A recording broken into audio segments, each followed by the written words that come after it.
fait que c'est ça. Fait que là, je me suis acheté plein d'affaires. Je me suis acheté une sacoche Michael Kors, 1822 piastres. Ouais. Je me suis acheté, ouais, mais vraiment, là, pas près, là. Je me suis acheté, je me suis acheté les boîtes qui vont avec, je me suis acheté les souliers, je me suis acheté, là, j'ai commencé à m'acheter le maquillage, je me suis acheté plein d'affaires, j'étais dans le magasin, je me suis fait de coiffeur, puis là, j'étais comme, oh my god, qu'est-ce que je fais là, m'acheter plein d'affaires, c'est pas ça que je veux, moi, m'acheter plein d'affaires, ce que je veux, c'est une ferme!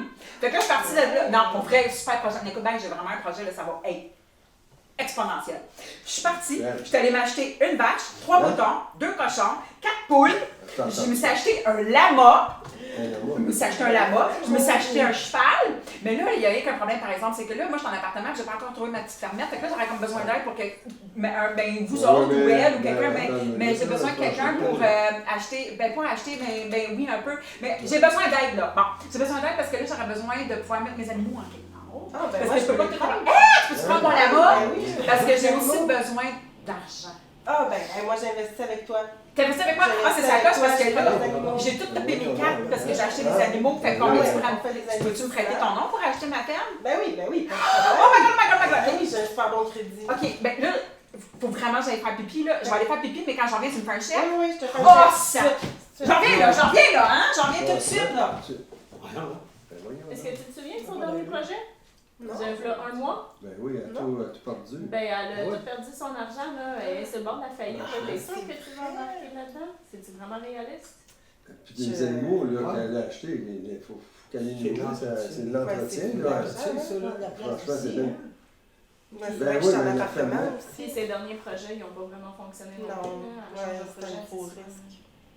Mais là, qu'est-ce qui se passe avec elle dans ces sites? Elle n'a pas d'argent non plus. Non. C'est quoi? Il y a quelque chose qui ne marche pas. Ouais. On arrête. Bonjour, vous venez de voir un scénario sur la manie. La manie est une des 2 phases qu'on peut retrouver dans la bipolarité.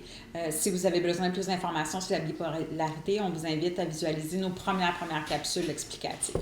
Alors, on va se concentrer sur ce qu'on a vu présentement dans la manie. On a vu une personne dans les symptômes, là, ce qu'on pouvait relever, c'est qu'on a vu une personne qui parlait très, très rapidement, une personne qui était très agitée, qui avait beaucoup de projets, dont les projets se succédaient. Hein, on disait qu'il y a un mois, il y avait un projet, là, elle en avait un autre, elle avait déjà entamé un projet de magasinage, elle avait changé d'idée, elle voulait partir une fermette, mais rien n'était tout à fait totalement réaliste. Être en appartement, elle a acheté un lama, il y a des choses qui ne fonctionnent pas.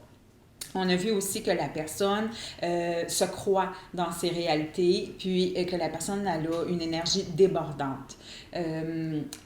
C'est une phase qui peut être cadrée dans le temps. Ça varie en longueur, mais ça reste que c'est beaucoup les symptômes de base qu'on va voir la personne aller sans limite. Au niveau des interventions qui ont été aidantes ou nuisibles, on en a fait quelques-unes aussi. On voulait montrer un petit peu les impacts que ça peut générer. Fait que ça, on y va avec les interventions qui étaient plus nuisibles. Lauriane, qu'est-ce que tu dirais qui n'a pas très aidé notre amie qui est en manie? C'est sûr, ce qui n'a pas aidé, c'est de l'encourager dans un projet qui n'est pas réaliste.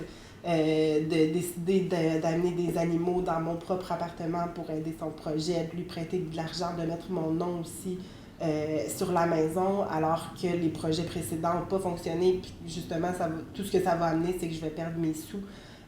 Puis en plus, je l'encourage dans sa manie, puis en lui disant que c'est une bonne idée, puis que j'embarque avec elle, c'est sûr que ça aide pas la personne qui est en manie, ni mon portefeuille à moi.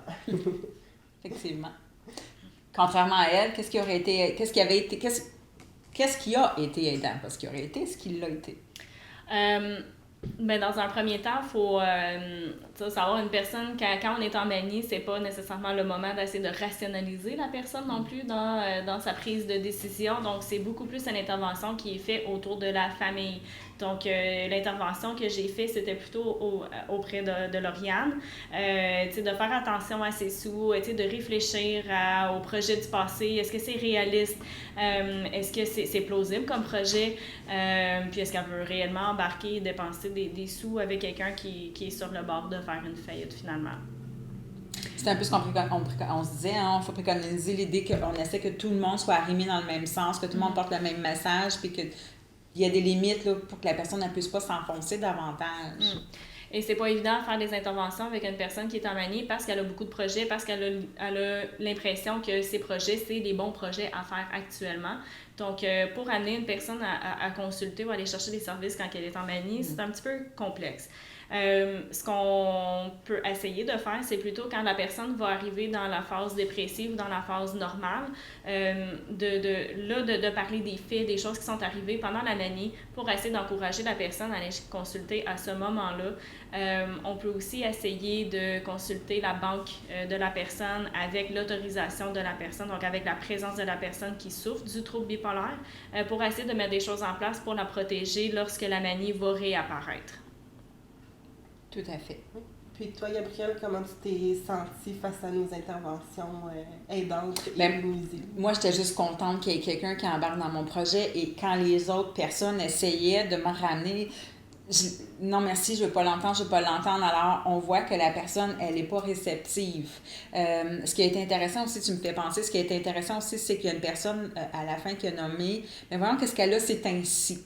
Alors, c'est là qu'on voit, quand on sait que c'est pas quelque chose qui est régulier, il faut se questionner. Fait que c'est une des choses qui est à considérer. Mais l'intervention, c'est ça, était plus dirigée comme ça. Avez-vous des choses à rajouter, mesdames? Je ne crois pas. Non. Alors, on vous invite à contacter la Collège de santé mentale. Si vous avez besoin de plus d'informations, vous trouverez les coordonnées ci-après.